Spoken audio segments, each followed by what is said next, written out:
No, seriously, I'm just kidding. Hi, my name is Rick Robinson. I am the general manager of KLRNradio.com. We are probably the largest independent podcast network that you've never heard of. We have a little bit of everything, and by that, what I mean to tell you is we have news, pop culture, special events, conspiratainment, true crime, mental health shows, drama productions, and pretty much everything in between. So if you're looking for a new podcast home to grab a little bit of everything that you love all in one place, come check us out. You can find us on X under @KLRNradio. You can find us on our Rumble and our YouTube channels under the same names. You can also find us at KLRNradio.com and pretty much every podcast catcher known to man. So again, feel free to come check us out anytime you like. Hi, everyone. This is JJ, the co-founder of Good Pods. If you haven't heard of it yet, Good Pods is like Goodreads or Instagram, but for podcasts. It's new, it's social, it's different, and it's growing really fast. There are more than 2 million podcasts, and we know that it is impossible to figure out what to listen to. On Good Pods, you follow your friends and podcasters to see what they like. That is the #1 way to discover new shows and episodes. You can find Good Pods on the web or download the app. Happy listening. KLRN Radio has advertising rates available. We have rates to fit almost any budget. Contact us at advertising@klrnradio.com.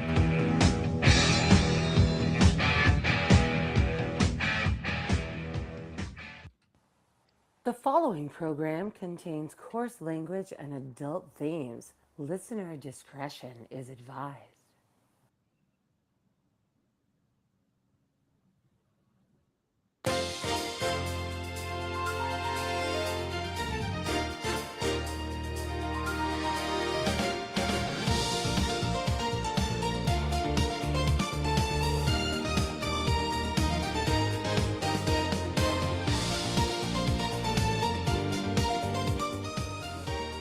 And welcome into the Friday News Roundup presented by KLRNradio.com and Digital Beacon US News. My name is Rick Robinson, General Manager, KLRN Radio, News Director, Digital Beacon US News, joined by the following, in not necessarily any specific order. Brad Slager from Town Hall, Red State, and right here at KLRN Radio. How you doing today, sir? How's things? Oh, and you're muted, sir. Gotta unmute your mic. How about that? I got you. About to throw this mic in the river, but yeah, everything's going good. It's been a busy week. Got to get a busy weekend in front of us too. It looks like so. Plenty going on. Plenty going on. You start throwing things in the river, I might have to start calling you Ted.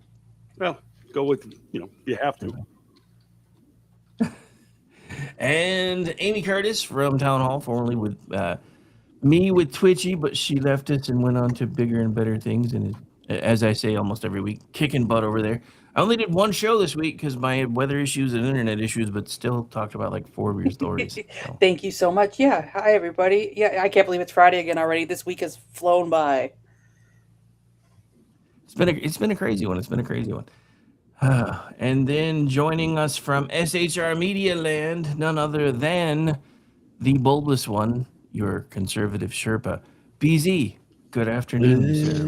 It's Friday. Whoa. It's Friday. Whoa. Never do that again. I'll be here all weekend. Tip your waitress. Thank you. All right, but anyway, so how's things, BZ? How are you? Good, excellente, sir. Had a what I consider to be a really good show last night, and then got crushed in social media. It's another day. Yeah, dude. Don't even get me started with that. Otherwise, I was I'll be hoping to talking get you started on that. Yeah, no, I burned like 20 minutes of my show doing that earlier, so I don't want to do that again. But no, but yeah. So anyway, all right, so let's talk about all the news that's fit to print and the fact that certain news organizations are going away, and I'm hoping for $1 fire sale so I can see what I can scoop up. Yeah, that would be a good place. Yeah. That would be a good place to start. After almost 100 years, CBS News Radio is going bye-bye. I mean, I could turn that into the Digital Beacon US News headquarters. That'd be okay with Yeah, me. that would be beautiful, and you would do so I much could do that. better work than they did. I want a Sparta Well, of console. course, because I'd use people like you to actually tell true stories. That would be awesome. I would love that. But yeah, so that was on my radar today, and I'm like, dude, this reminds me of when Bezos scooped in and bought the Post for like $1, or what was it? The Post? Yeah, he bought the I don't know. Washington Newsweek. Post for a song. Yeah, was it Newsweek? Yeah, How many somebody has he picked, bought by now? oh no, somebody else picked up Newsweek for $1 because they was mired in a couple $100 million in debt. I think Bezos picked up Washington $1. Post for $250 million, Something like that, yeah. something like that. Oh, maybe I got my wires crossed on those two stories, because I could have swore he walked in and plumped down $1 and did the whole RoboCop thing. I'll buy that for $1. Might as well. Well, have whatever as much money he as it's spent, minimum. it's going out the window already, because I think every single year he's losing about 100 million, and they just keep shrinking and keep shrinking, and they can't seem to get that boat righted. So his investment has been, good thing for him. He's got Amazon. That's all I can say. Yeah, right. You're I think he'll be right. fine, but Yes. Well, speaking of which, I just got the notification that they're changing the rates and some of the stuff that happens if you want ad-free Prime now, because apparently that's going. I think I'm paying like $2.99 or $3.99. Apparently that's going up to like $4.99. Not happy about that. If it wasn't for the fact that, I don't like commercials, I'd go back down to the ad-supported one. But the thing that I used to like about that kind of stuff is it used to be fast, free but ad-supported. I could get behind that. But this reminds me of some of the stuff with cable. Like, I don't understand why I'm having to pay extra money to get channels like TNT and TBS, but y'all still get to make money off advertising. If you had the option, If I'm paying to watch the channels. yeah. if you had the ability to choose a menu, probably 50% or more of that extraneous bullshit would die. Oh, I'm sure it would. Well, that's what's happening, though. Streaming's kind of killing all of it little by little. And now that sports are finding their way on the streaming platforms, I think regular TV might be going the way of CBS News soon. What makes me really, really happy, though, is seeing what Kerry Weiss has been doing with CBS and realizing the same parent company just bought CNN. Well, the can folks only at CNN are very nervous right now because they're looking at this merger taking place, leading to something that they don't want to really address in the room, and that would be accountability. Right. I figure Tater's going to be back on the picket line here pretty quick, or the unemployment line, one of the two, because they already got rid of him once and then brought him back. And yeah, I don't think the new bosses are probably going to like him very much when they start. Yeah. Anyway, but yeah, so yeah, that's seeing all that news today, and then finding out that not only are they just completely killing their radio news section, which, as Amy pointed out, has been around for like 100 years. They're also laying off 6% of their staff. Now, I don't know if that 6% includes the radio folks or is separate from it, but either way, that's I don't know. It's not a good day to work for CBS News, and I think part of the reason she's laying so many people off is because she keeps getting so much pushback from everybody.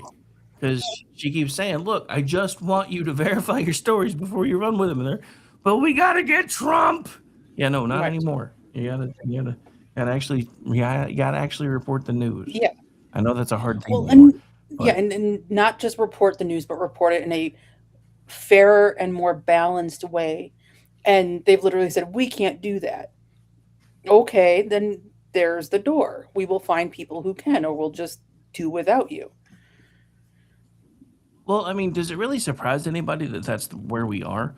We have turned monetization into part of what feeds everything, and division helps with that monetization better than anything else.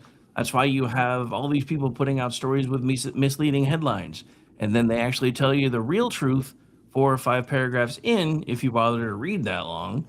But they don't care because they got your click as soon as you saw the headline and you wanted to, and somebody skims the first couple paragraphs, gets their point of view validated, not realizing the real story's a couple more paragraphs down. And it's like that with everything. And I think that is part of the reason why this country is so divided right now. I mean, hell, I just saw a story out of Arkansas, of all places, that Sarah Sanders, the governor, was run out of a restaurant because the staff felt Right. uncomfortable. You own a true. business in Arkansas and you're uncomfortable with, oh wait, but it gets worse. It's not, well, yeah, I guess you could say it gets worse. They didn't kick her out until after she had eaten and paid for the food. So it was nothing more than virtue signaling. And you guys own a business in Arkansas. That state has voted Republican consistently pretty much since like the 1960s, with a couple exceptions. Carter and their hometown hero, Bill Clinton. And for 25 years, since 2000, the Republicans have swept everything in that state. If you guys are not comfortable with her politics, maybe don't run a business in Arkansas. I left a happy message on their Yelp page. Good. I wrote about it. I have not gotten around to it. Well, the staff said that they felt unsafe when she was there. She had security on site. So how safe can That is Right. you have felt? that they did Entire not thing. that they did not feel unsafe. That is the leftist go-to for, I disagree with you, but I can't articulate why, so I'm going to say you make me feel unsafe. It is a bunch of bullshit. They were not in any danger from her. She was not making them unsafe. And I go back to, I'm on the side of, you can run your business the way that you want, but I also am going to hold you to the same standards you hold us to. We have been told repeatedly that businesses like that can't discriminate. Bakers can't say, no, I'm not going to make a cake for your gay wedding because it's a, quote, public accommodation and you can't discriminate. Fine. You can't discriminate against the sitting governor of Arkansas because you don't like her politics. And honestly, what's going to happen is these people have just virtue signaled themselves into the unemployment line, because I can't see this ending any other way for them. When she was the White House press secretary, she went to the Red Hen in Lexington, which is not to That's right. which is not to be confused, because there's a place in DC called the Red Hen where Trump went in September and got heckled. But this place in Lexington kicked her out, made a big deal about it. They ended up closing their doors in 2023, but I learned writing this story, they reopened as another restaurant. So I will look that name up in a second. You may not want to give them business either, because they're clearly okay with harassing politicians who are simply going out to eat. People don't understand, or they don't get it unless they're sued shitless. And I would highly recommend anybody levying a lawsuit on. I know Sanders won't do that. I know she won't do that. But money is, you got to hit them in the pocketbook. Mm-hmm. You got to make things. They've been encouraged to do this, though, by the Democrats, because so many times they've gone before the microphones and told their followers, if you see them out in public, shame them, get in their face, challenge them at dinner, everything else. Mm-hmm. If you were to, of course, do the opposite to them, Mm-hmm. it would be discrimination. It would be outrage. Mm-hmm. How dare you? You're intolerant. And, in this instance, you just have to basically say, shut up and make the croissant. Yeah, That was the whole argument that went on in Colorado with the baker. He had to make a cake for them. So zip your mouth and go make your croissant sandwich. Huck up. I mean, I don't want to hear it. Yeah, they dragged that guy through court for over a decade. And because it wasn't just one, it was multiple leftist suits. After leftist would come in there and make a cake for my Satan party, make a cake for my transition. And then they drag him back into court. I do have to give Governor Sanders kudos, because she handled it very classy. She posted on Twitter, Arkansans, I'm going to butcher that, I apologize, are known for their warm hospitality. And while that restaurant didn't meet that standard, my administration will continue to focus on lifting Arkansas up, not tearing others down. She walked away from this looking like the hero, and they look like a bunch of assholes. And circling back to the Red Hen in DC, Lexington, that had closed because of the way they treated her. They reopened under the name Zun Zun, Z-U-N-Z-U-N. So when you're dining in the area, maybe you want to avoid that one, because I believe in speaking with your pocketbook. Money hitting, if you can't sue them, don't give them your business. And let them face the consequences of their actions. Running a restaurant is an incredibly hard business. Your margins are very thin. You have very little room for economic error. And this place just shot themselves in the foot so they could virtue signal against a governor who is she is a standard Republican governor. She hasn't, as far as I'm aware, done anything radical or wild in Arkansas. She really hasn't been in the news. And they decided to make this all about them. Enjoy the attention, because I don't think you're going to like it. Well, they did respond after her comment where they claimed that she attacked them. She's like, well, we're proud and gay, and her attacks won't have any effect on us. Attack, really? This is all they got on the left anymore. I mean, I get it all the time on social media too. I'm losing my mind and all these other accusations when I'm making fun of something. You know, it's why are you blowing your head up about this? It's like, I'm sorry, I was just mocking them. But if you found me being angry, of course, it's, projection on their part, because everything has to be in the red zone. You can't just look at something and laugh. It has to be going out of control and trying to silence them. No, I want them to keep talking. So I don't know what you're talking about. Right. Well, the only thing that makes them angrier than being right is making fun of them and pointing out how absurd they are. They hate it. They hate it when you laugh at them. Well, you must be angry with me. No, I'm not. I think you're a joke. And that bothers them even more than arguing the political points of the issue. But I'm serious. Oh yeah, we all know you're super serial. So BZ, I saw this one. Thought you might want to talk about it. So looks like Idaho might be getting something right. Oh damn! There were a couple of things. Narrow it down if you would.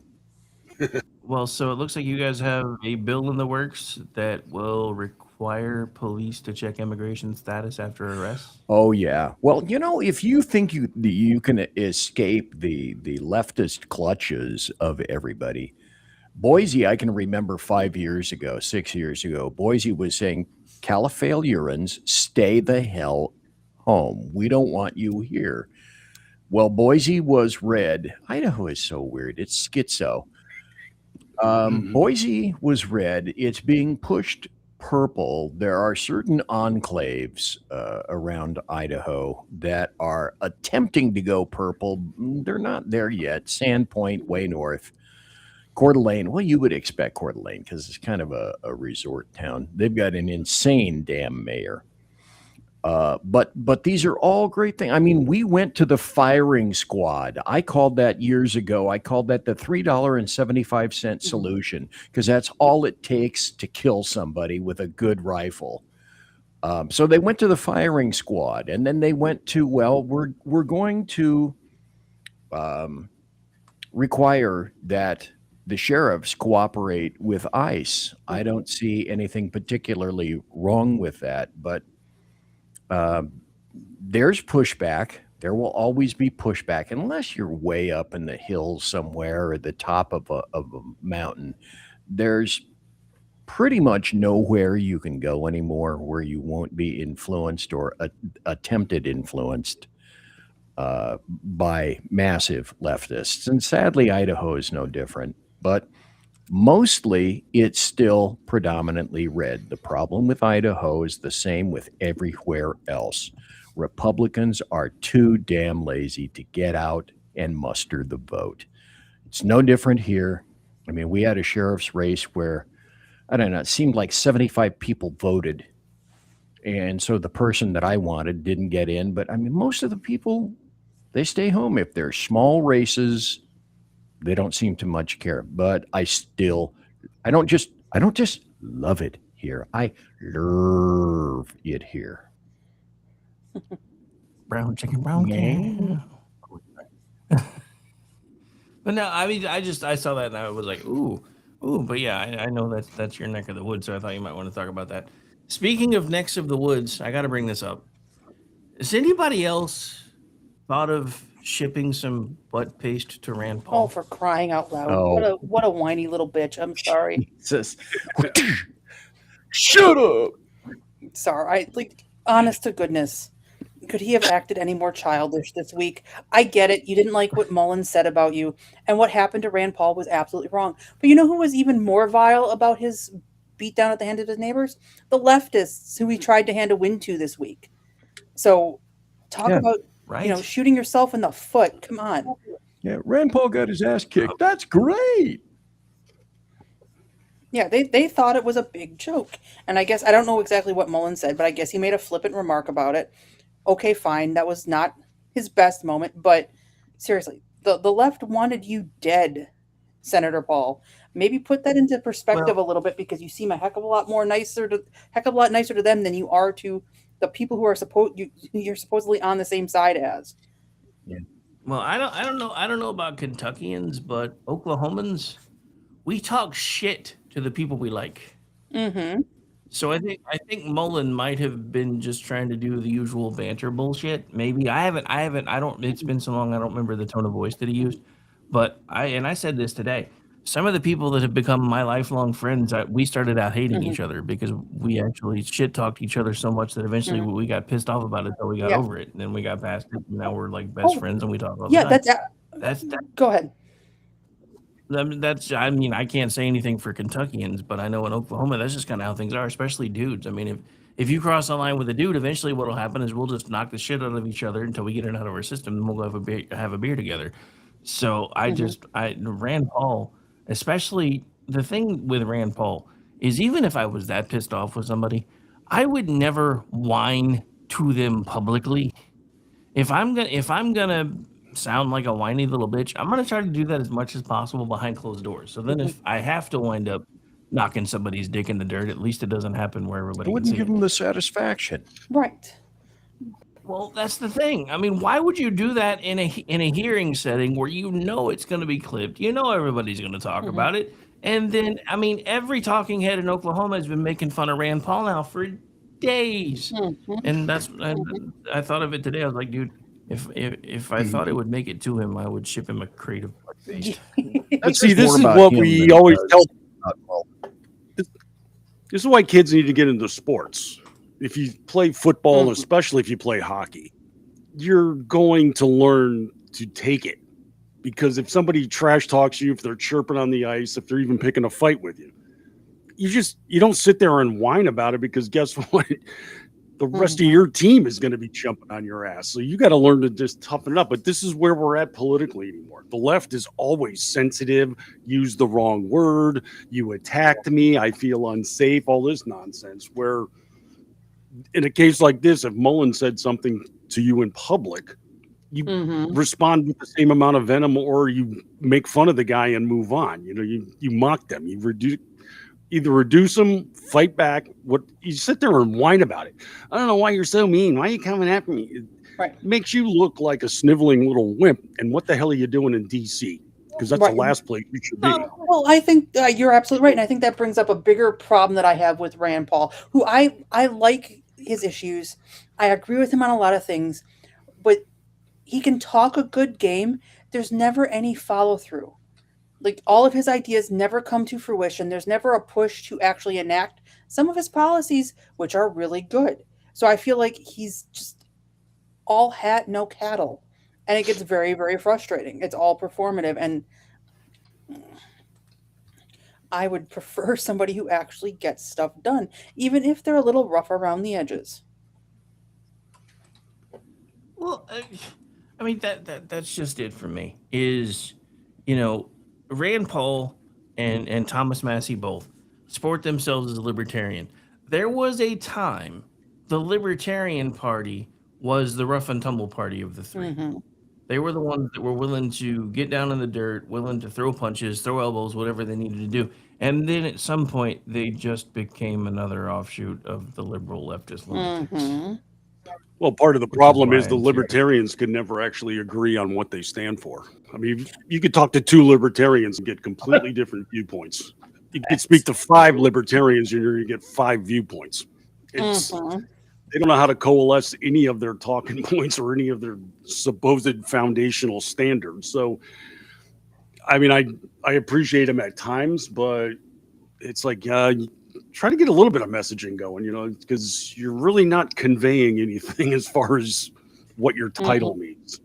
I mean, I get where Rand Paul wants to be, the so-called economics hawk. Mm-hmm. But again, he comes out with his big list at the end of every year for the grievance list. All the government waste. Great. What are you doing about it? Doge did more in 3 weeks than he's done for years of putting out these wasteful spending announcement. So it's Mhm. just pretty much a bumper sticker for them. I'm a libertarian. Great. I want to pull ahead because I'm trying to get my sandwich from the drive-thru. Right. Yeah. Exactly. This is windy. Pull forward, bro. So Amy, one of your posts just gave me the idea for one of the things I'm going to say when we move on to the next topic, which is I know everybody saw it today, but a living legend is no longer with us, and I have a running theory that he actually died in the year 2000, but death was too afraid to tell him until yesterday. So, but yeah, so. I also have a sneaking suspicion that Keith Richards might be jamming out to Queen right now. I said Keith Richards is going to outlive us all because Yeah, which is why I said he's probably jamming out to the Highlanders. yeah, Game right it's incredible. Chuck Norris is one of those figures that you think is going to live forever. He entered sort of this American mythos akin to the closest I think we've had, I said this on Twitter, to Paul Bunyan, where yesterday when we learned he was hospitalized, and it turns out he had probably passed away at that point, because the reports I read today said he died Thursday morning, which would have been Hawaii time. So that would have been about the time we learned that he was in the hospital. And it was, the hospital is expected to recover, and everybody, this tough guy sort of mythos. And the death comes for all of us, and it's certainly a loss. He was a deep man of faith. He was a committed conservative, a philanthropist. He was a great many things, including a father of 5 and a grandfather of at least 17 grandchildren. And I'm sad that he is no longer with us, because it really, really is a loss for America, pop culture in general. And I also saw that Mean Joe Green passed away today too. Did he? Oh, Yeah. I missed that. What? Yeah, What? he would have been.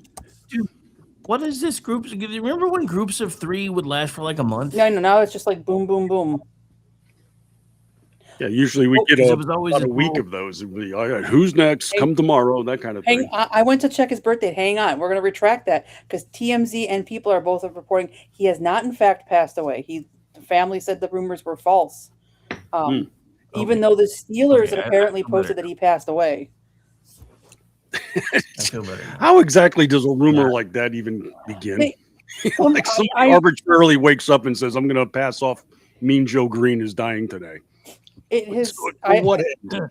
I just to sit back and create chaos. Okay, well, I'm glad he is still with us. God said, So what had let what there had be light. happened was Chuck Norris replied, what say had- please. nice.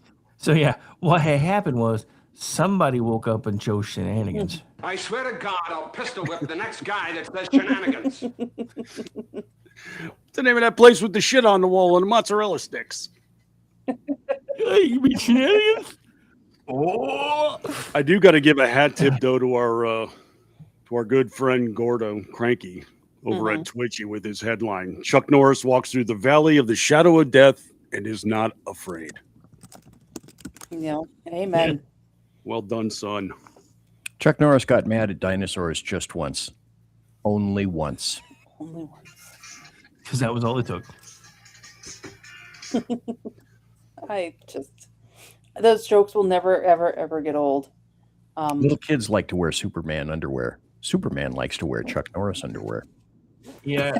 Well, back to the Norris thing for just a second, because Gordy actually beat me to that. Because normally when I have the time, especially since our Grim Reaper moved to Town Hall, I usually try to write some of those things, because usually everybody's like, "Can you write that?" I don't want to, but Gordy grabbed that one today.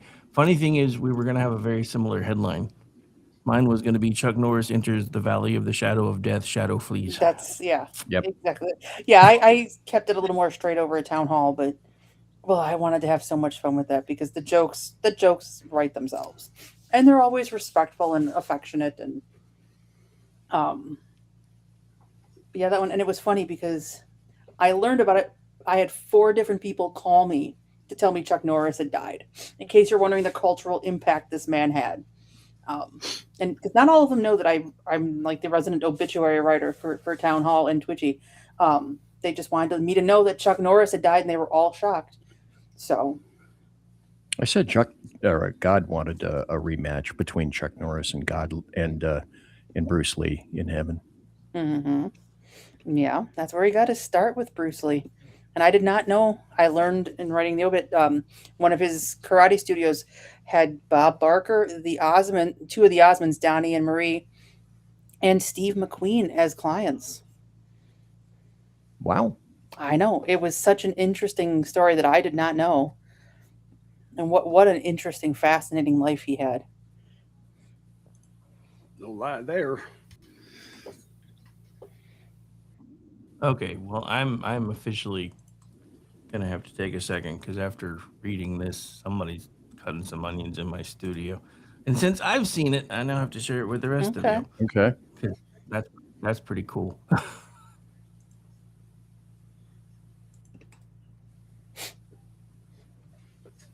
It's actually from the U.S. Marines account on X. Really? Chuck Norris didn't join the Marine Corps. The Marine Corps applied to him.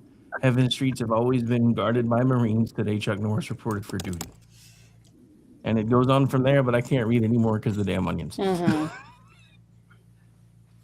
Well, he was an icon, and we acknowledge icons. And he became even more popular post his movies. Had some okay TV shows, but he just became, I don't know, I think the Chuck Norris jokes just elevated him to another level. Yeah. What was even funnier is after they were going on for a few years, he started leaning into them themselves, and it just made it absolutely amazing. But one of the most interesting things about this post from the Marines is he was actually a U.S. Air Force military police officer. I did the math today because I could have swore they said he joined in 56, and if I'm doing the math right, that would have meant that somehow he managed to get in at 16. But then again, it was the 50s.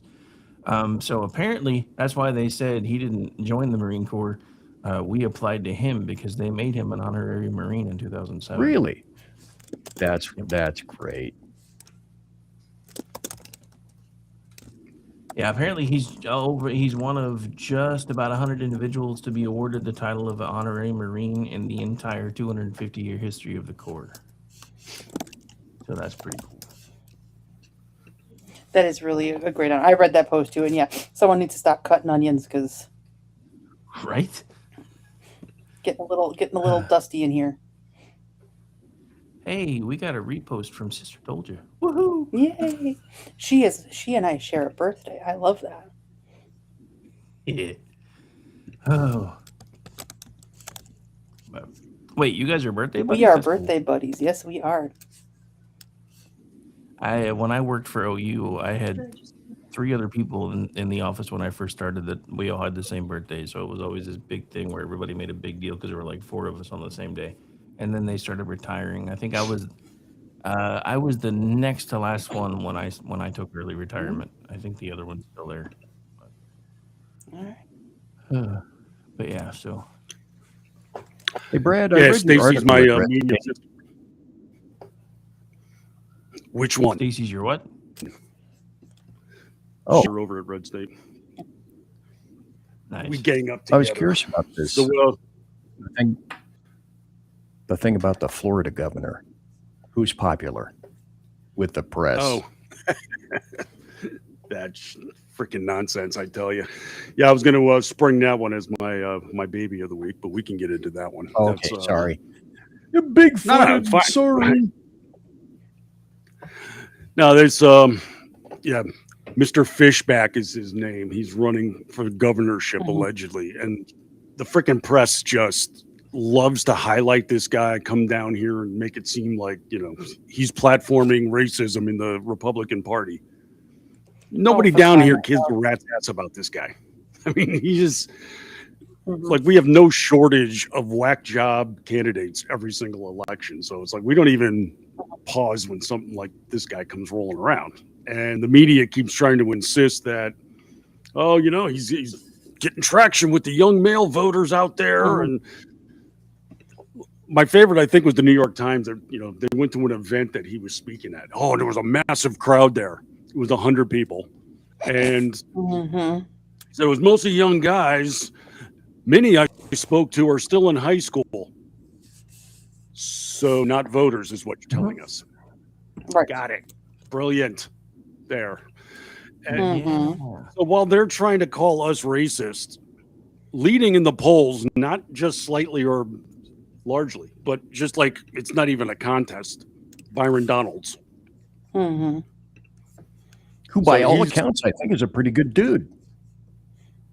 He's pretty much going to be governor right now because, I mean, the primary's not even close. He's polling at like 40%. Second place are people saying, I don't have an idea yet.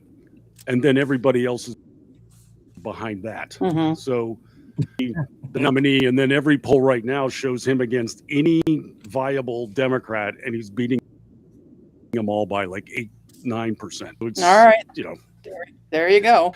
we're racist. We're about to elect a black governor, but we're racist. It's just Right. ridiculous as it gets. DeSantis is, I'm guessing, termed out then? Yeah, he's finished up this year, so it's passing of the torch. But I mean, since DeSantis has been in power, you know, he barely squeaked out a victory. He won by like 1.5 percentage points over Gillum, and Mhm. since that point in time, this state has gone from purple to maroon. It's Mhm. just been, I mean, voter rolls have gone massively GOP in the last 8 years. Full legislature. We've got 2 senators that are Republicans for the first time since the Reconstruction. I mean, we're a Republican state now. The Democrats don't even spend money down here anymore. Right. They have written you guys off. So what do you think is next up for DeSantis? Probably, if JD Vance wins the election, he's probably going to be in the administration in some capacity. You know, kind of take the Pam Bondi route. So he could be an AG because he was a JAG in the Navy. That's a possibility. Yeah, I could see him being part of a future Republican administration. I love DeSantis. Drove to Iowa for the weekend to see him talk. But campaign wise, I think he suffers from what I call the Scott Walker problem. Great governor, just for whatever reason can't bring that to the national stage. And I think part of it is because we want flash and pizzazz, and we don't look at good, solid policy. I mean, DeSantis is great in handling the press. He can communicate his ideas really well, but we don't look for that. We look for the big names and the guys who get the good sound bites, and he doesn't have that, much like Scott Walker, who was a great governor. And all of his work, they're slowly chipping away at all of his good work here in Wisconsin, and that is freaking me out. But I would love for DeSantis to try and run and win. I think he would be great. I just don't see it happening. Not in 2020 and not in 2030. Well, his biggest problem is he's just not charismatic. Yeah. That's the problem. Yeah. I mean, I've seen him live a couple of times, and he can communicate fine, but he just doesn't have that draw. He's not magnetic. Yeah. He doesn't have that where everybody's just hanging on his every word. They'll listen to him. They're like, you know what? That's a good idea. I like that. But it's not over him and motivated and energized. It's just very pragmatic, very practical, make sense, be effective. You know, he'll give speeches when he's putting out policy and such, and it's like, okay, it makes perfect sense. But he's not in campaign mode then. He's in explainer mode. That's what he can do. So he's more lawyerly in his communication skills. And that's not necessarily a draw on the campaign trail. I think that's the problem. Yeah, I think that's part of it too. Oh, okay. So I know Amy sent me something that we'll get to in a second, but I got to talk about this first because I don't know if anybody else has seen this yet. But did you guys hear about the huge meth lab that was just busted by the Fed? I did not. Yeah, in no other place, by the way, than Califailure. But apparently, yesterday the Justice Department indicted 5 Mexican nationals who were running a large-scale secret meth lab in California, and also seized 3,000 pounds of meth. Well, that's clearly racist, But- and they're violating their rights, and these people need to have due process. Thank you. They were just trying to make a living, guys. Why are we gonna be so hard on people to start making a living. And they need arrest reparations. Yeah, right. Well, I'm putting together my one of my media columns right now for Red State, and it was one of the stories that came out of Minnesota last month where they arrested a guy at a courthouse, and a bunch of protesters were there, made it a big issue, big mob scene took place as a result of battling ICE. Or 18-year-olds. Wait, what? Busted for trafficking meth, and he got busted for having 50 pounds of the stuff on him at the time. Dear Lord. By all means, let's keep him in the society. Well, of course. You know, why not? All right, so this is what Amy just sent over, so I'm trying to get it queued up, so hang on. Don't say nothing to him. He's a pig anyway. Guys, don't say nothing. Don't say nothing to him. He's a pig anyway. Don't say nothing to him. He's a pig anyway. It's the Alabama. It's the Alabama that's the problem. It's not him. He's a pig anyway. He's got a hole anyway. It's not him.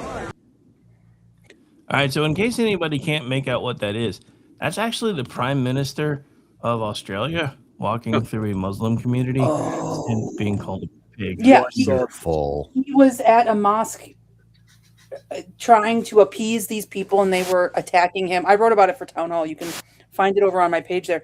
And it was very clear it was not going well. They were yelling at him, screaming at him. This is the guy who bent over backwards after 2 ISIS terrorists killed Jews at Bondi Beach to talk about how... Point of order. Point of order. I believe he bent over frontwards. Okay, fair enough. To appease Muslims after Bondi Beach, talking about how he's going to ban guns and make sure that we crack down on Islamophobic hate speech. And this is how they repay him. Unfortunately, he's not going to learn a lesson from this because, well, I wouldn't have gotten my country into this mess in the first place because I would have kicked all the Islamists out ages ago.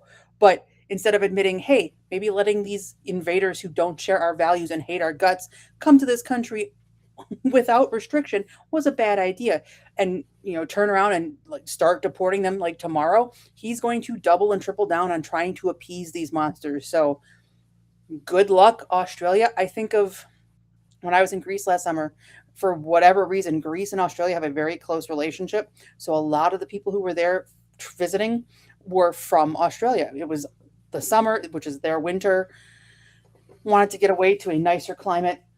They were lovely, lovely people who elect a shit government, and now they're going to be paying the price. Because, like I said, he's not going to learn from this. This isn't going to scare him enough to make him get rid of these people. He's just going to, let me give you what you want, so maybe you won't kill me, or maybe you'll kill me last. And that's exactly what's going to happen. Because if they were that angry with that big of a security detail, imagine what they'll do when you don't have that, or to the Australians who aren't the prime minister and don't have a security detail. Well, appeasement has never worked. No. Chamberlaining has never worked. Being a quisling has never worked. And it never will work because Islam, let me see if I can find this. Apparently somebody in, I'm not sure exactly where, here in the U.S. knocked down a Muslim crescent, and people said, oh, it's hate. I saw the story in Daily Mail, and I don't know the location, and it's really not immaterial. It's not an act of hate.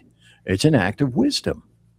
Realizing that Islam, what it does is it attempts to dominate a weak and stupid nation like Australia, like the EU, like the UK, like ours, by exploding the growth of mosques and Islamic indicia and statues like that crap, and jamming it in our faces with the intent of overtaking and subsuming a country and its culture, ours, theirs, forcing us to bend to Islam's will. And as Rick has pointed out any number of times, Islam being the word for submission. I'm sorry, I could get banned here. Fuck Islam. I'm not submitting. And as Rick has said, and I picked this up because I think it's a great term, I'm not a racist. Islam isn't a race. I don't have Islamophobia, which by definition means an irrational fear. Like Rick, I'm Islamoeulabaic, which means I deploy caution, circumspection, and I apply reality. That's one of the finest terms I've heard this year. Oh, absolutely. Absolutely. The crescent was on a mountain in Arizona. It was a 10-foot high illuminated crescent that got destroyed, to which I say, good. Yeah. Hell yeah. Because as a woman, everybody has a vested interest in making sure Islam, which is not a religion, but a socio-political movement, doesn't take a foothold in America. But women especially, because I will not have any rights under Islam. I will not be able to work. I will not be able to go to a doctor. I definitely don't need any more education because I've got a master's degree and the student loan debt to show for it. But my life essentially would be over. I would be subjugated to the whim of the Islamic men who not only believe that they have a right to rape me because I'm an unmarried woman, and a kafir, I believe, is the term they use for people like me, but then to stone me to death for committing adultery. And yet I see all these leftist women, we have to welcome the Islamists, and we can't be racist, and we can't be Islamophobic, and we have to be tolerant. No, I don't. I don't have to tolerate an ideology that wants to turn me into a second-class citizen. I don't have to tolerate an ideology that seeks to destroy my country. I am not going to be subjugated by the Islamists. And I don't care what it takes and what it has to be done.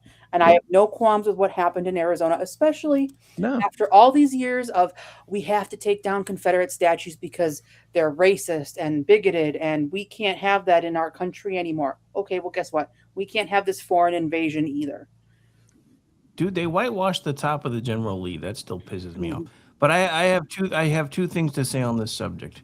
First of all, Aloha Snack Bar. Second,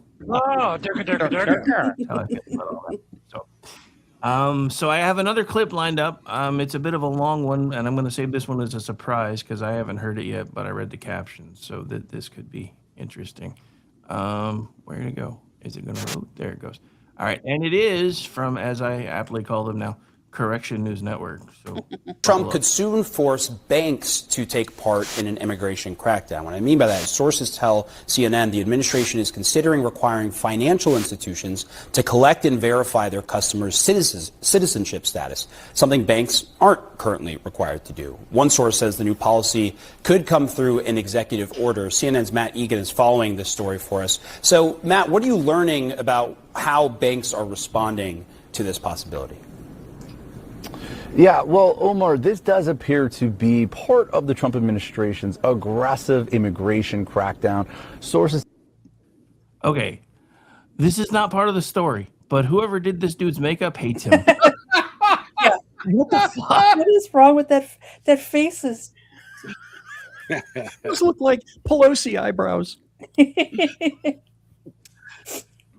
All right, let me finish the clip. But I was like, oh my God, the dude didn't look human. I don't know who did his makeup. Tell CNN's Priscilla Alvarez and I that the administration is considering new action that would require banks to check the citizenship status of their customers. Now, this would be something that would actually apply not just on a go-forward basis, but also to existing customers, which is pretty stunning when you think about just how many customers the banks already have. Now, this action could also require banks to check a different category of documents than what they normally look at, including passports. Now, I do want to stress that nothing here has been announced or finalized. It's not clear here whether or not this would come in the form of an executive order or some other action. We reached out to the White House, and a spokesperson said that any reporting on policy that hasn't been officially announced is just speculation. But some Republicans do support this. Republican Senator Tom Cotton, he put out a post on X yesterday where he said, I strongly support President Trump taking action to prevent illegal migrants from accessing our banking system. And he said he sent a letter to Treasury last fall asking for an investigation into this matter, and that he plans to introduce legislation on this issue shortly. Now, Omar, you asked about how the industry is reacting. Officially, they're not really saying much, right? Representatives from major banks, from bank trade groups, they haven't commented on this. However, sources do tell CNN that the industry is concerned here because they're worried that this kind of action, it could almost compel them to be part of the administration's immigration crackdown. One financial industry source told me that verifying every bank customer's citizenship status would be unworkable. This source said it's a bad idea. We are very alarmed. Now, I'm not going to play the rest of it because it's a long ass clip and we don't have that much time. But I did want to play at least through that part of it because, yeah, I can understand why the banks would be alarmed if you're going to start making them shrink their customer base. But this would also shut up the left in a lot of ways because now verifying citizenship won't have anything to do with voting. So it'll be really hard to talk about a poll tax. Oh, my God. Do I have thoughts about that? Hey, it's okay for banks to debank Trump. It's okay for banks in Canada, for example, to debank truckers. It's okay for banks to say, we proscribe you from purchasing firearms or the shit that we don't like on the left. You know, it's another end around. Did you guys happen to see where a little town called Social Circle in Georgia, and it's a wonderful little workaround, decided that, hey, when the ICE facility goes in, you know what we're going to do? Now, they applied for all of this. ICE applied for all of this. And then later on, because somebody somewhere objected, they said, oh, well, now that you're an ICE facility and it's a big facility and you're going to store people there, we're just going to cut off your water. So they cut off their water. Mm-hmm. No, absolutely. That's exactly the point I was going to make is these banks have debanked conservatives and limited what we could buy for years. I think this is actually a brilliant move because logistically we can't round up and deport every single illegal that Joe Biden and the others have let in over the years. But what we can do is we can make it very, very difficult, nigh on impossible for them to live here. That means cutting off social welfare programs, including food stamps and housing assistance, making sure they can't have a bank so they can't access financial services to send this money overseas back home, wherever they came from. Just you make it impossible for them to live here. They're going to self-deport, which, Yes. by the way, we're still giving them a free plane ride and at least $1,000. It might even be more now to go bye-bye. Like, okay, make it worth their time to leave and make it not worth their time to stay, and the problem will correct itself. Am I the only one that's kind of okay with the free plane ride? I just wish we would be giving them skydiving lessons, sans parachute in the process. Well, I think we need to make them wait in the TSA lines that everybody else has to suffer through because Yeah. don't get me wrong. Atlanta's airport is a shit show on a good day. And I know that because I slept there last June after things got royally screwed up on our way back from Greece. But people are getting in there 3-4 hours before their flights and they're still missing their flights. And as somebody who wants to travel, this needs to end sooner rather than later because that is absolutely insane. And the Democrats are doing this because they want people to suffer so they can protect illegal immigrants. And if I was getting on a plane tomorrow, I would walk in that airport with a T-shirt that said, tired of this line, blame the Democrats. Like, I would make it a political statement as I waited 4 hours in this security line. And I get it. I would not work for free. These people have bills to pay and lives to pay. And yes, they're going to get back pay when the checks resume. But that doesn't help you pay the bills here and now. And the reality is most Americans don't have enough in savings to weather something like this. And the Democrats don't care. They just shrug. Well, so this has been one of the points that I've been using for the last, going on about, a month now, for everybody that I know who's below the age of 35 that keeps screaming about how we need universal basic income so everybody can have a house and everybody can, if you want to know how that's going to work, just look at the TSA, because you piss somebody off, your UBI's gone, and then your car won't start, you won't have a house, your job will be pulled. Right. That has long been my argument for all these things that they say are rights. That is just their foot in the door to make sure they can control whether or not you have access to education, food, housing, income. They want that control over it. And we need look no further than COVID. where, oh, education is a right. You have a right, especially kids who have special needs, to a education. Oh no, there's a virus. We're shutting everything down. You are in speech therapy. You have to wear a mask, even though everything about science says kids with speech needs need to read lips, and that helps kids, if any, developmental level, learn language, learn communication. Didn't matter. They were also the same people who said, oh, if you're not vaccinated, we don't think you should get health care, which up until that point was a right that you could not deny them. The other thing is, did you guys happen to see the video of all the perfumed princes and princesses from Congress getting escorted ahead of everybody else? Anna, what's her name? Anna Paulina Luna. Yeah. Debbie Wasserman Schultz were escorted by people with official badges through all the lines, got in front of everyone else, and just waltzed onto their planes. And until you make these assholes hurt themselves, nothing is going to change. Yep. And 7 minutes ago, Eric Doherty just posted the Senate voted again to block funding for DHS and TSA, 47-37. What is this? Day 45 or something like that? We're like day 45-ish. If they were doing a talking filibuster for the other shit the way they were supposed to be doing, they wouldn't be able to vote for this anyway. And then they'd eventually be able to move back to this. All right, so you made a great segue a second ago talking about foot in the door. This is foot in mouth. This is great. Do you remember when Kathy Hochul said this? The era of Trump and Zeldin and Molinaro, just jump on a bus and head down to Florida where you belong, okay? Get out of town. Get out of town. Because you don't represent our values. You are not New Yorkers. Pepperidge Farm remembers. Now she's singing a different tune. I know New Yorkers are exasperated. They feel that everything's stacked against them. They're not getting ahead. Their rents are too damn high. Their child care costs are high. So what's the plan? I need people who are high net worth to support the generous social programs that we want to have in our state. What didn't you just see? There are some patriotic millionaires who stepped up. Okay, cut me the checks. I mean, just if you want to be supportive, but maybe the first step should be go down to Palm Beach and see who you can bring back home, because our tax base has been eroded. And whose fault is that? No one's coming back unless you change the policies that cause them to leave in the first place. I wish I Do you was remember when Kathy Hochul... Hang on. There we go. It's okay. I wish I was on camera right now because the look on my face is priceless. I wrote about this for town hall, but I had not included the part about her telling them to get out of town. Bitch, they listen to you. Yeah. And there's no, I'm sorry. I'm not a billionaire. I'm not a millionaire. Probably never will be. But the money that I do earn doing what I do belongs to me. And that same thing applies to the millionaires and billionaires. They have no obligation politically, socially, morally to give money to the government that then goes on to waste it and then goes on to give it to people who aren't willing to do the work. So sorry.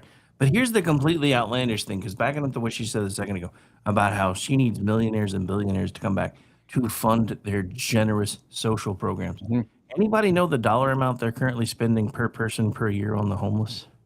Because I do. I think it was New York 141,000 or something like that. $81,000 per New year. York was 81,000. California was 141,000 per person. Yeah, that's like the average salary of somebody in New York.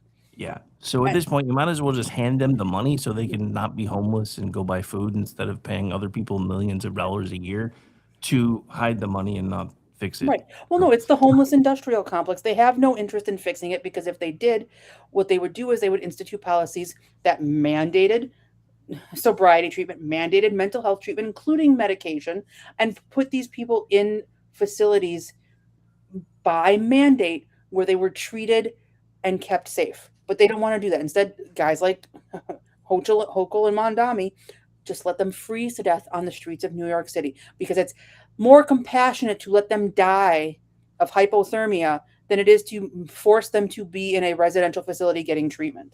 It makes no sense to me. And no, she can, pardon my language, fuck right off with that. Come on back here. No, you wanted them to go. They went. Goodbye. You're done. Maybe get rid of those generous social programs.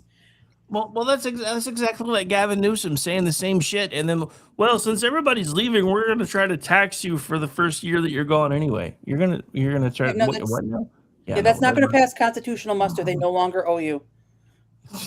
It's just these people are insane. But yeah, I thought that was delicious when I saw her. Taxation without representation comes to mind. Mm-hmm.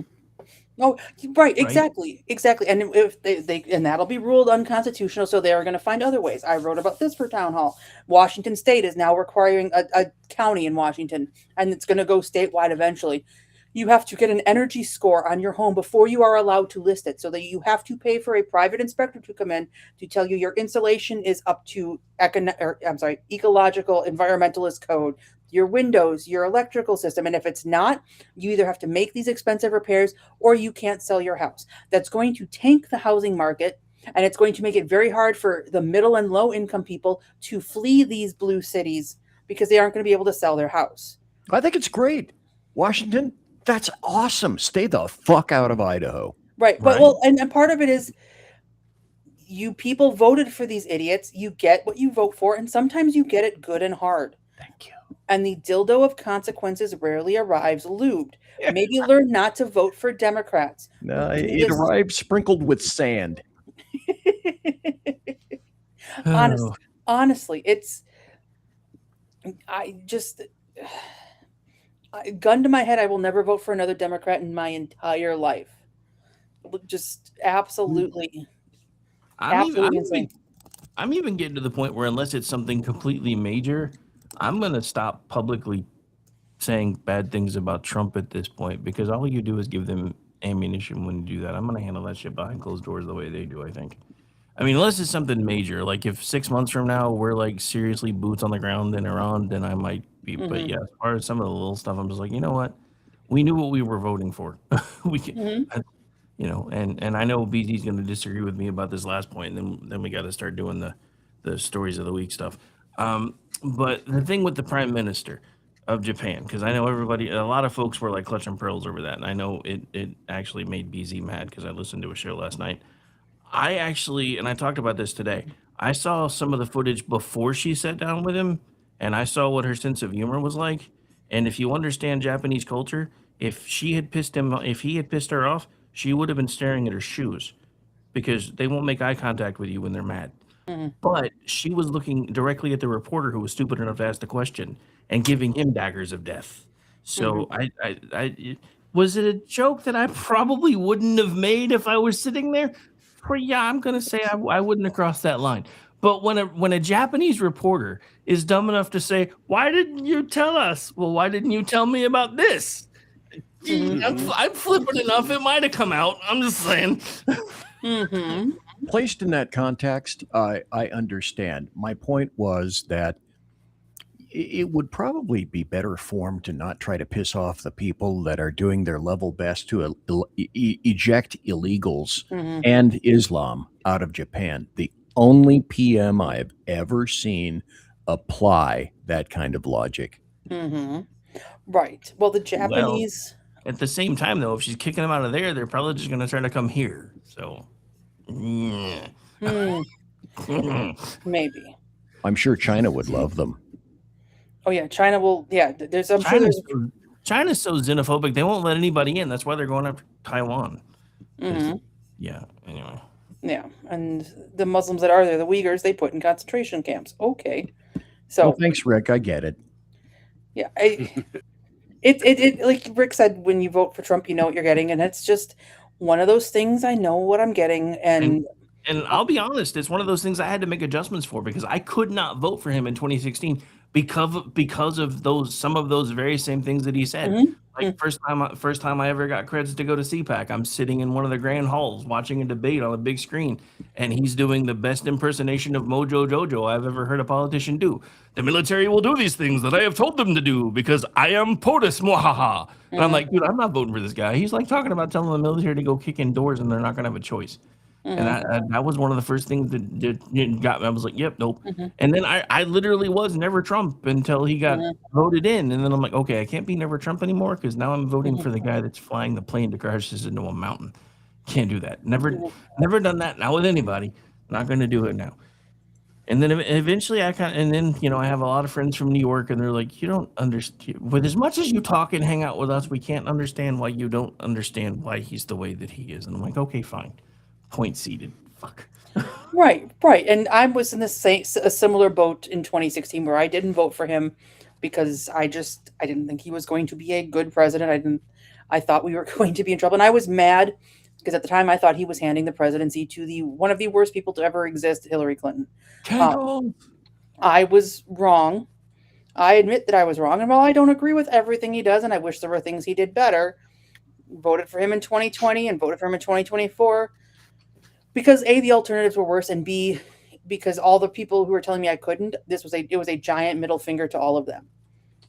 Yep. So. But yeah, he's the reason I'm not a registered Republican anymore. He pissed me off so much that I actually lobbied to help get the Libertarian Party on the ballot here in Oklahoma because we only had 2 parties and independents. Now I regret that wasted time exponentially. I don't know if I've ever told this story on this show, but because I was trying to give people other alternatives, Nicholas Sarwark, who was the head of the Libertarian Party in 2016, 2017, was on America Off the Rails because I wasn't doing the Rick Robinson show yet.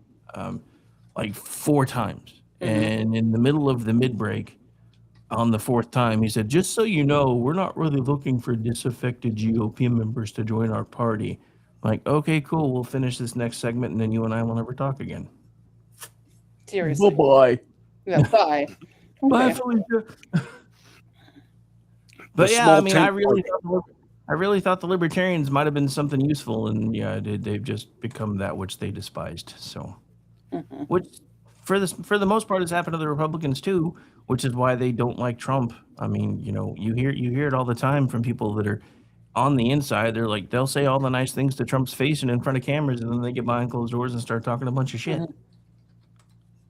And it's because they don't like him either, because he's messing with their stuff. Right.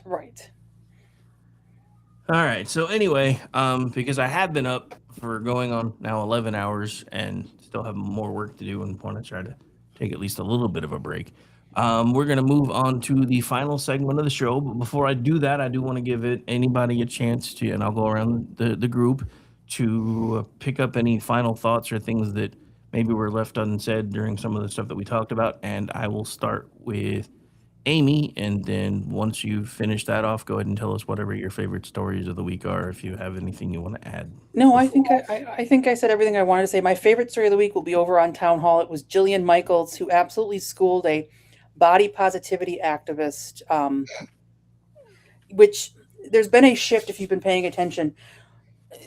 You can't talk about the ill effects of being obese, and I say that as a big woman who has struggled to lose weight her entire adult life, but you can't talk about the arthritis, the diabetes risk, the cancer risk, the cardiovascular risk, because that stigmatizes fat people, and we need to be body positive and fat accepting, which is a bunch of bullshit. But now with the ubiquity and availability of things like Ozempic and Wegovy and Zepbound, now we can talk about how it's important to lose weight and shift. That being said, there are still some diehard clingers on who still think it's okay to be obese and healthy at any size. Jillian Michaels took this woman and just made her look like a fool, to the point where after the debate, she goes, I want to pause. And Michael said, of course you do, because what I have just said to you is irrefutable, and you don't even know what I'm talking about. And that's 90% of what's going on with the body positivity, air quotes, movement. They don't know what's going on. The other 10% is they want you fat and miserable because it makes you dependent on government. So eat less, move more, talk to your doctor. It's very simple. That is my favorite story of the week and advice that everybody can live by. So as always, thank you for having me on. You can find me on Twitter at Ranty Amy Curtis, which is below my name, at townhall.com, and on Amazon. Amy Curtis Gaslight. Buy my book because I appreciate the royalties that trickle in. They keep lights on and food on the table, and one of these days will hopefully land me that big book agreement. Yeah, you're going to be famous one of these days. I'll be like, I remember her. She'll be like, I don't remember you. I will never forget the people who got me where I am, because I would be nothing without the experiences I have had up until this point. And BZ, any final thoughts and favorite thing you've covered this week? Well, I think the one article that I saw most recently today goes to everybody, certainly everybody in my state, but everybody around the fruited plain here, and also when you go on Vacazione.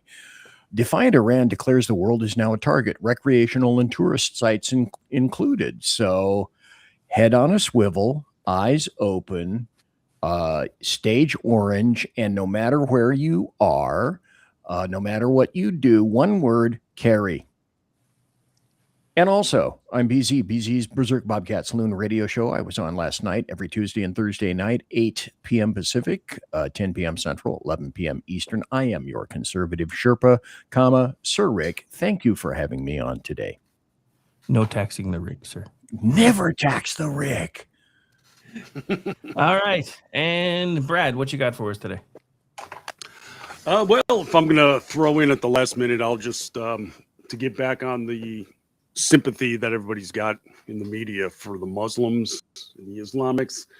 We saw, was it today, yesterday, Marge Brennan from CBS, where she came out and complained about Pete Hegseth telling Americans to get on our knees and pray for our servicemen. That bothered her. Because, you know, that's hateful. You know. Yet she wasn't complaining about this very thing when Zohran Mamdani was being inaugurated, and he was praying in the new mansion there in New York City, Manhattan. So you can be an Islamic and practice your faith, and nobody in the media will be bothered by it. Apparently, can't be a Christian. Christianity, no, that's off the table. But as far as my throw in there, my article of the week, I'll do. It was one I found in Minnesota. They just voted in the House to completely eliminate state social program, not just close it down. They're erasing it from the books because of how bad the fraud was in this thing. And it's a perfect encapsulation of what's going on in that state, because this was a state originated program and a state funded program. It was the Minnesota Housing Stabilization Services, started under Tim Walz. And this is supposed to be an aid program for the elderly or people with medical conditions and such, to either help them pay rent or to even secure a first home loan. And it was tabbed to have a budget of like $2 million, $3 million back in 2020. Within 4 years, it ballooned to $100 million because of all the fraud that took place just in this one program. And they've even prosecuted people that were coming into Minnesota. 2 guys started a business to specifically scam this one program and were successful until they got caught. It's just amazing. One program. This is just one of the many programs in that state. So it just perfectly encapsulates what went on, and to the point now that they shut it down last fall, stopped making payments. Now the legislature voted unanimously to completely eliminate the program like it didn't exist. That's how bad things are there. Well, and so this goes back to one of the things that I saw earlier today, and it was, I don't remember who it was, but it was one of the Great Check Twitterati political hacks talking about how, you know, in his exact words, you know, parroting Spaceballs, Doge ain't done shit. And I'm like, except for crack the dam on all kinds of fraud, where we're finding enough where if we actually legitimately started the clawback process, we probably wouldn't have a national deficit by the time we were done, or at least the debt. I don't know if it'd be enough to wipe out the deficit right away, but I bet our overall, you know, whichever one's the smaller number, because my brain is mush right now, would probably be wiped out in a year or so if we actually clawed back everything they've stolen from us. And that's one of the scariest things for me as a taxpayer, is realizing that our government is so overblown and so overbloated that we have literally been conned out of hundreds of billions of dollars, and nobody noticed or cared. Yeah, that's really what's the biggest problem with our government, is that, like, just this program in particular, in just 4-year time frame, was there zero oversight? I mean, for this to go from a $2 million to a $100 million budget, and that didn't flag with anybody. Right. You know, I mean, if it doubled to $4 million, that should have been a problem. Well, it's like the hospice stuff going on in Califailure. They've got like 197 hospices all registered to one single dwelling address, and nobody figured that out. Are you serious? Yeah, I mean, pretty simple computer program or spreadsheet should pick up on that. I mean, if there's any duplications, hey, maybe we should check into that. Yeah, maybe we 100 should or look. so. All right. So as we get ready to wind things down, where can folks find you, sir? Well, I'm over at Town Hall Daily with my media column. I'm at Red State almost every day on the front page. And I'm here on this network, got a variety of programs. And to follow me and to see me harassing journalists on occasion, head over to Jitter. I am at Martini Shark.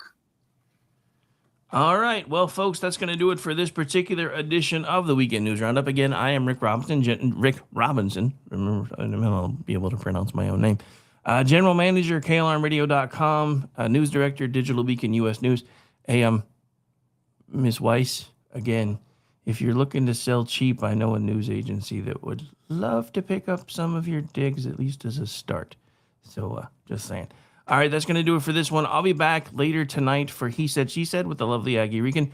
Also, I'll be putting out a promo for it here in a little bit, but the SHR KLR Radio partnership is expanding.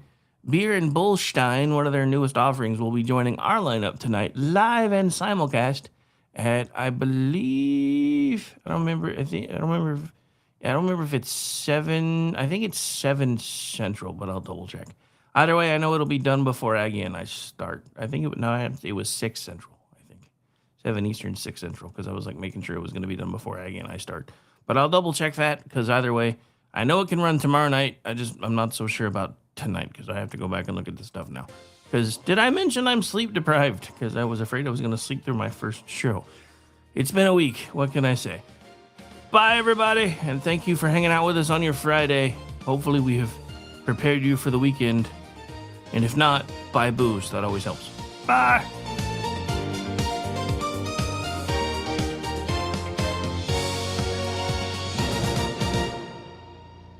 Say goodnight, Gracie.